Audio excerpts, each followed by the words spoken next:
Hey everyone, and welcome back to my channel.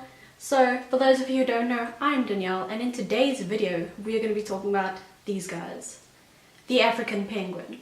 And that is because today is Penguin Awareness Day. So today I want to talk sort of about the threats to the penguins, sort of what has led their numbers to decline, and where they are now.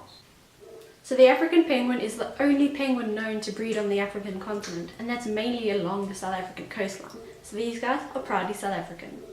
Penguins are very close to my heart, and that's because a couple of years ago I volunteered at a rehabilitation center for penguins and other seabirds, and I did that for about 3 years.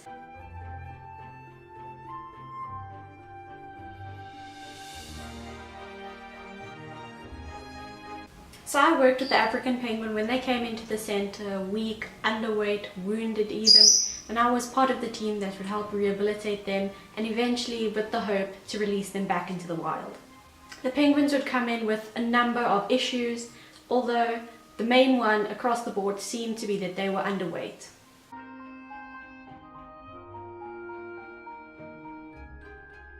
The very famous breeding colony at Boulders Beach began in 1982 with just 2 breeding pairs and is now well over 3,000.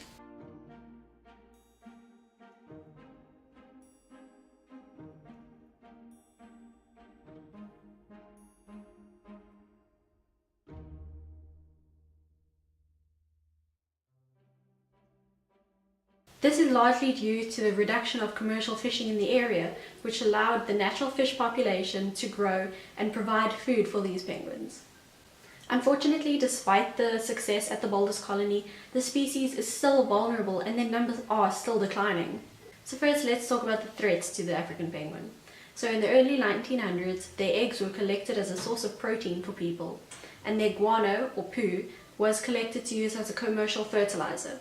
Now, this is very important because they actually use all this poo that they've piled up over the year and they dig into it and make a nest in it. The African penguin nests sort of underground. So the disruption of the African penguin's habitat by removing the eggs, removing the guano, and also the destruction of the fish population in the ocean has really just caused their numbers to plummet. Until as recently as the mid-1900s, the eggs were still collected and sold as a delicacy. And what would happen is that the eggs, if they didn't get sold within a few days, they would just get smashed. And it was truly such a wasteful thing of humankind to do, as only the freshest of eggs would be sold. The African penguin remains highly susceptible to pollution in their habitat, from petrochemicals such as oil spills, the leaking of fuel from shipwrecks, and the cleaning of tankers while at sea. So now I'm going to talk a little bit about the conservation status of these guys. As adorable as these guys are, unfortunately most of the world's 17 species of penguins are in decline. According to SANCCOB, less than 10% of the African penguin's original population remains. In 1990, there was 1.5 million individuals on Dassin Island alone. By 1956, that population had now halved, and by the 1970s, it had halved again. And in the 1970s, it was estimated that there were only 220,000 left. And in the early 1990s, there's only 179,000 of these guys left. Currently, there's only about 26,000 breeding pairs left, and they were listed as vulnerable in the 2000 ICUN Red List. Other threats include competing with Cape fur seals for space on the breeding colonies, for food resources, as well as being predated on by the seals. Feral cats are present at some of the islands and actually pose a threat to a few of the colonies. African penguins also face predation of their eggs and chicks by the avian predators, kelp gulls. Their terrestrial predators include mongoose, genets, and leopards. Along with all these other threats, their numbers just keep declining. There just simply isn't food for them out there. So what have people done to help these guys out? Well, at the wild breeding colonies, nesting boxes have been put in place so that the penguins have somewhere to sort of bury under and they have a nice nesting situation. It'll also keep the babies cool and sort of hide them from any predators. When the nesting boxes were put up, it encouraged the penguins to form a colony at that area, which allowed people to protect those areas. There are also many rehabilitation centers along the coast which will help and rehabilitate any bird that is found stranded on the beach. So if you ever see a penguin laying on the beach and it's not in a colony and it's just all by yourself, there is something wrong. Penguins don't just go to the beach and sit there. Something is definitely wrong. They're either weak or starving or injured. And what you must do is just wait with the penguin and phone one of the rehabilitation centers near you, and someone will come and pick them up. It is important that you don't go and try and pick them up yourselves. These guys bite really hard, or if they beat you with those flippers, let me tell you, it is quite sore.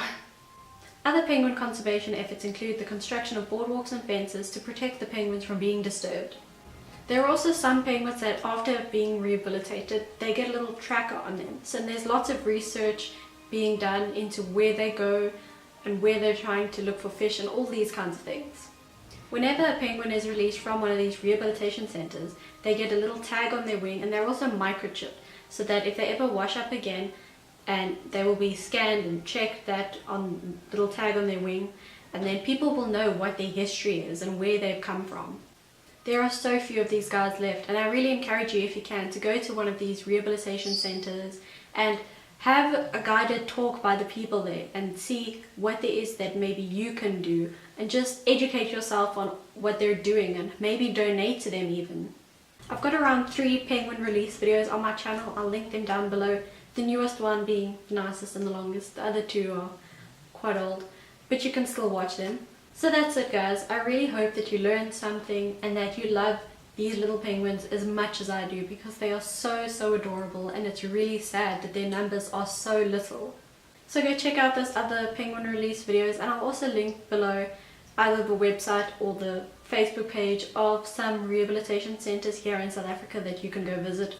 I would also really encourage you, if you live in a city with one of these rehabilitation centers, to every now and then go to a release of theirs. It's such a miraculous and beautiful thing to see these guys all fit and strong and healthy, and just see them go into the ocean, and they know exactly where to go. Every penguin will always go back to the island where it was born, and there's just an instinct in them to they know where to go. Thank you guys so much for watching, and I'll see you in the next video. Bye!